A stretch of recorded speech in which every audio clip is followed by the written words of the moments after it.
મૌલવી જે કઠોરનો હતો એને ક્રાઇમ બ્રાન્ચે અગાઉ ધરપકડ કરેલી. ત્યારબાદ હિન્દુ નેતા જે ઉપદેશ રાણા છે એને ધમકીઓ આપવા બાબત અને એને મારી નાખવા માટે, જાનથી મારી નાખવા માટે સોપારી આપવા બાબતનો જે ગુનો દાખલ થયો તેમાં અગાઉ 2 આરોપીઓ પકડવામાં આવ્યા છે.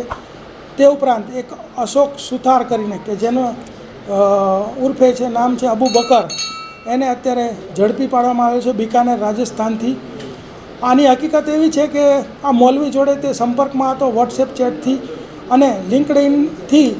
તે પાકિસ્તાનની કેટલીય છોકરીઓ સાથે ગ્રાફિક ડિઝાઇનિંગના કામમાં માટે સંપર્કમાં હતો અને એમાંથી એક ઇકરા રિયાઝ કરીને જે છોકરી હતી એની સાથે એને પ્રેમ સંબંધ બંધાયેલો અને એ પ્રેમ સંબંધની અંદર એને વાતચીતમાં ઇકરા રિયાઝે એવું કહેલું કે તારે મારી સાથે પ્રેમ સંબંધ રાખવો હોય તો તારે મુસ્લિમ ધર્મ વિશે જાણવું પડશે, મુસ્લિમ ધર્મ અંગીકાર કરવો પડશે.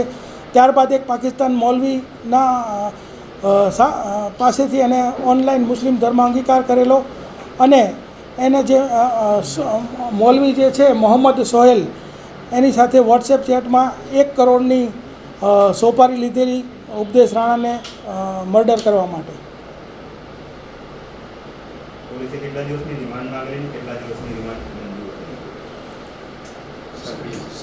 પોલીસે 7 દિવસની રિમાન્ડ માંગેલી અને એ મંજૂર થયેલ છે. સર, આ જે સુથાર છે એ કેવી રીતે આ મૌલવીના સંપર્કમાં આવ્યો હતો?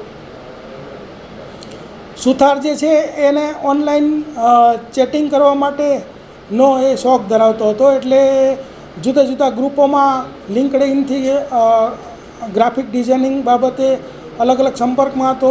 ઓછામાં ઓછી 10 મુસ્લિમ મહિલાઓ જે પાકિસ્તાનની છે એની સાથે સંપર્કમાં હતો.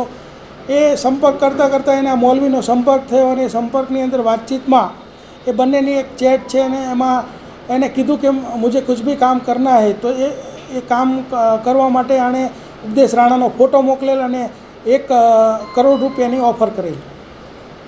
એનું ધર્માંતરણ કઈ રીતે થયું અને ક્યાં થયું? એનું ધર્માંતરણ જે છે એ પાકિસ્તાનના એક મૌલવી છે મુક્તિ જમશેદ, એણે ઓનલાઈન કરાવેલું.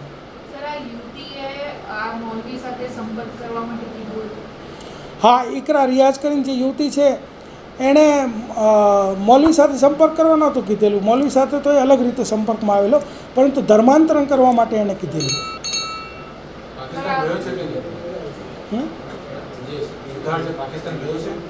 ના, સુથાર પાકિસ્તાન ગયેલો નથી.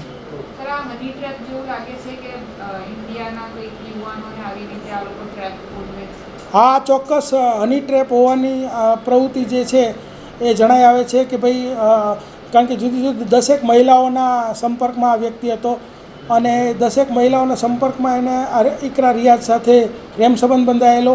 તો પ્રેમ સંબંધ જો બંધાયો હોય તો એની અંદર કોઈ ધર્મની વિગત આવતી હોવાનો કોઈ મુદ્દો નથી.